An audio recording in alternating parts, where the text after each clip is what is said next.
welcome once again to the fantastic world of Chipmunk. That is me, and this is the Chipmunk Family Survival Podcast. I've been doing a series of what I call micro episodes or mini podcasts, or I don't know, lately I've been calling them mini-sodes, and they're just very specific topics that I delve into for maybe 20 minutes or less, and I discuss and talk about a very specific topic. In this case, today we're going to be looking at urban survival planning and how do people who live in cities deal with some of the issues that may come up. I'm not claiming to be an expert, and I don't even live in a big city. I was born in a relatively large city, Portland, Oregon, but I've grown up and spent most of my time living either very rural, up in the mountains of places, or in small towns and small communities, with the exception of when I've gone, during college and stuff. At times I've been a little closer to larger cities, but for the most part, I've lived in smaller communities, and that's the way I like it. But I know that some of the listeners to the Chipmunk Family Survival Podcast are going to be people living in cities. So I'm going to today discuss the very unique needs that you're going to have to deal with. And for many people, it's not just practical to consider that you just are going to pack up and head for the hills and bug out, as people like to say, should a disaster strike. We've seen with things like Hurricane Katrina, where there are times where people have opportunity to leave before the problem arrives, but that isn't always the case. And even in that situation, people without cars or a mode of transportation, and some people who just plain decided not to listen to the authorities, found themselves in that kind of situation. So it is vital to be able to plan and to prepare to bug in, as the term is, just hole up in place and sit tight, even if you're in a larger town. So for my friends and listeners to this program, I wanted to kind of cover that topic. And I do have family members that live in larger cities, so if any of them do end up downloading and listening to this, I hope they'll take some of what I share to heart. Now the problem is, you're trying to transform your home, whether it's an apartment or just a single structure home, into kind of a self-contained retreat that's going to deal with the different areas, your physical security from things like fire or possible intruders, your food, your water, your ability to keep heat and light, and take care of your sanitation. Things like that are all going to be important. So I'm going to go in kind of the order of importance, but I mean not really. It's just kind of my opinion, I guess, and just kind of do some general outlines. I'll probably, at a future date, go a little bit more in-depth on some of these things, but right now I just thought, I'm going to do something geared towards people living in cities. So let's just start with water. Water is very important, to the point that if you don't have it within a few days, you will die. Probably about 3 days, 4 days, something like that, and I've talked about that in past episodes. So each person needs probably at least 2 quarts of drinking water a day. That's just drinking water. Many people say, well, for washing or brushing your teeth, things like that, which are still important to do for hygienic purposes, you'll need more than that. But, at minimum, a family of 4, my family's 4, my wife and I and 2 children, so I'll use us as an example, you're going to need at least 1.5 gallons at minimum for drinking water. If you're doing your normal daily activities, you're going to probably need at least 2.5 or even more. If you're dealing with things at a time when it's really hot outside, or you're having to work hard and in a general survival situation, I think we can assume that working hard is going to be part of the equation. You're probably going to need more than that. So many people would say a baseline would be a gallon of water per person per day is kind of a safe baseline to start with.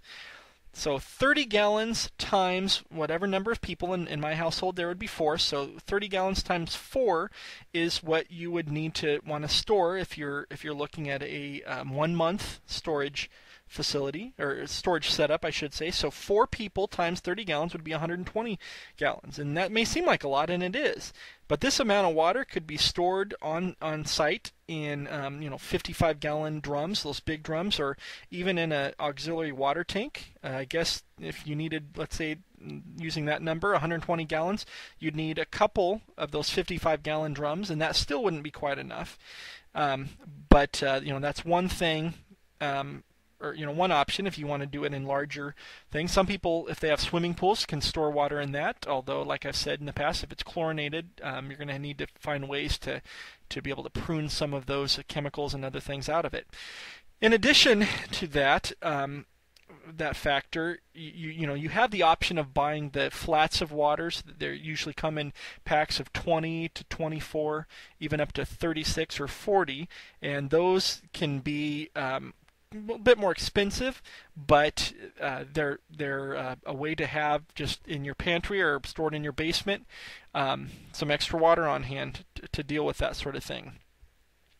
Now you can there's ways to make kind of a simple water still for kind of keeping your water safe and drinkable.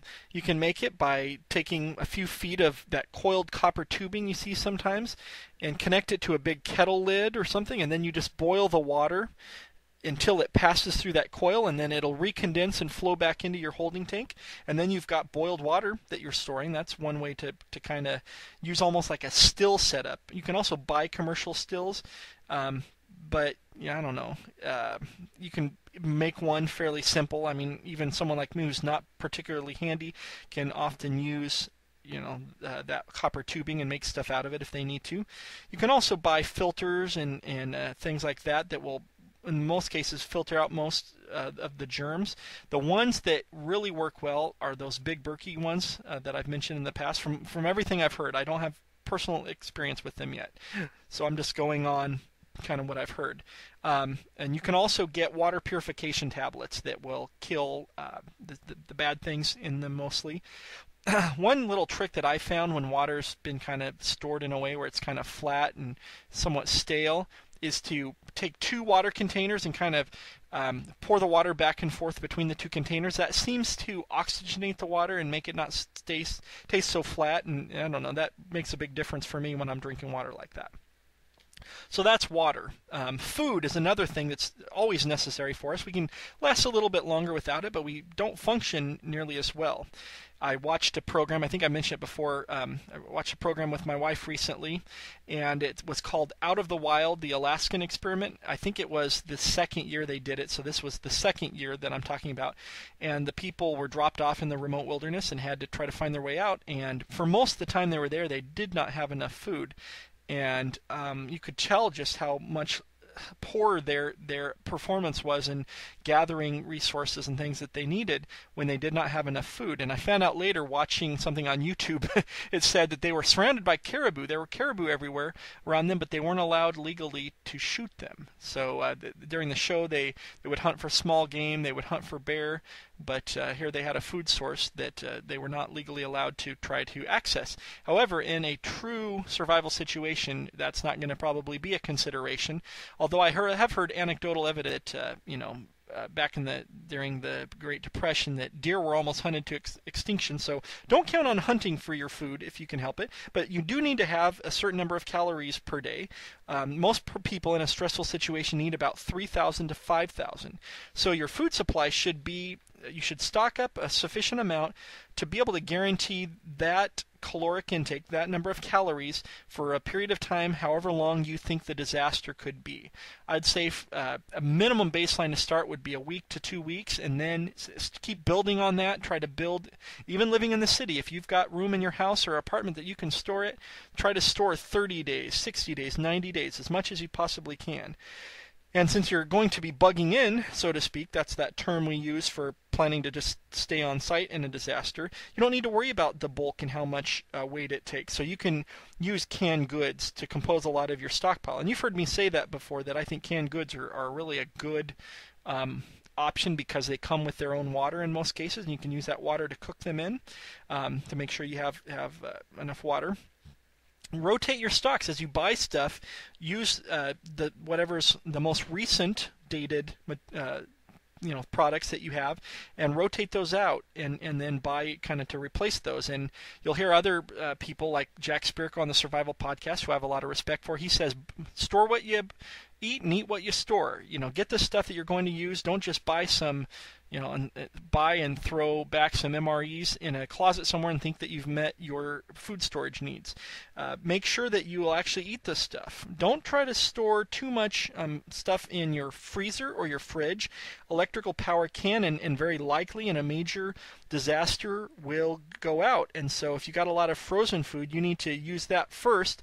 If it's off, the power's off for more than a few hours, cook all that food and then keep it covered after it cools. And on one of my past podcasts, I mentioned survival, hygiene and sanitation and stuff. One of the things I talked about is there are ways to keep food cool even if you don't have a fridge. And so, of course, if you just have coolers on hand or those styrofoam containers, use those and whatever ice you can have access to. But, don't count on things that are going to be stored in your freezer for long term. You can also have supplies of dried and dehydrated foods. They tend to be pretty light. They're not that bulky. It's good to keep those for more your bug out kit, which is that phrase, that term we use describing kind of if you do have to leave your site. And I would say have those for that sort of thing because they're light and they don't take up that much space. And then really focus on using your conventional canned foods and things that you would typically use. Use those first since they're heavier. I just did a full podcast on sanitation not too long ago, so I won't talk a lot about it, but even if you're in an urban survival situation, you need to plan to keep clean and keep your surroundings clean because in most disasters, disease comes with that. And you can expect that if there's a disaster on a nationwide level, or even just in your city, that the city sanitation services are going to be disrupted. And if it goes for a while, if it persists for a while, you're going to really be up a creek if you don't have at least some provision in place for dealing with that. So number one, keep your body clean. That's a fairly simple process. A gallon of warm water is all it takes. That's not that much. We were talking about storing water earlier, but a gallon of warm water doesn't even have to be as spotfully clean as what your drinking water is. But that gives you enough to sponge bathe yourself, at least clean your face, your head, your feet, your armpits, your nether regions, which is to say your crotch in that area. You want to wash your clothes using as little water supply as possible. So fill a bucket with water, add just about half the amount of bleach that you would normally use for a wash load or even half the amount of soap you would use, and then just kind of soak them and wring the clothes out and wring the water out of them and allow them to air dry. I did mention on a previous podcast using like corrugated steel, like roofing material as a washboard if you don't have anything else. You might not get it as clean, but you should take care of the odors and any of the germs that are in those fibers and whatever clothing you're washing should be gotten rid of by that. Garbage disposal can be difficult, but I just spent a whole episode on that in my survival sanitation episode. You can probably adapt most of those things to a city existence, but a few of them might not be as easy because probably you're not going to have in a city, you're not as likely to have a fireplace or wood stove, so burning some of the combustible trash might not be as easy for you. Cans and bottles and plastic containers, and if you're in the city and you have no way to recycle those, wash them out, clean them, and find other uses for them.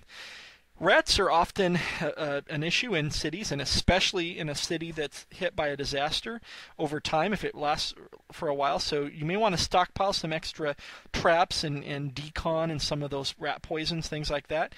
But you can have bigger problems if you're not careful with things like that. So just make some plans. But watch for the proliferation in large numbers of rats and mice in a true long-term survival situation. Be prepared to deal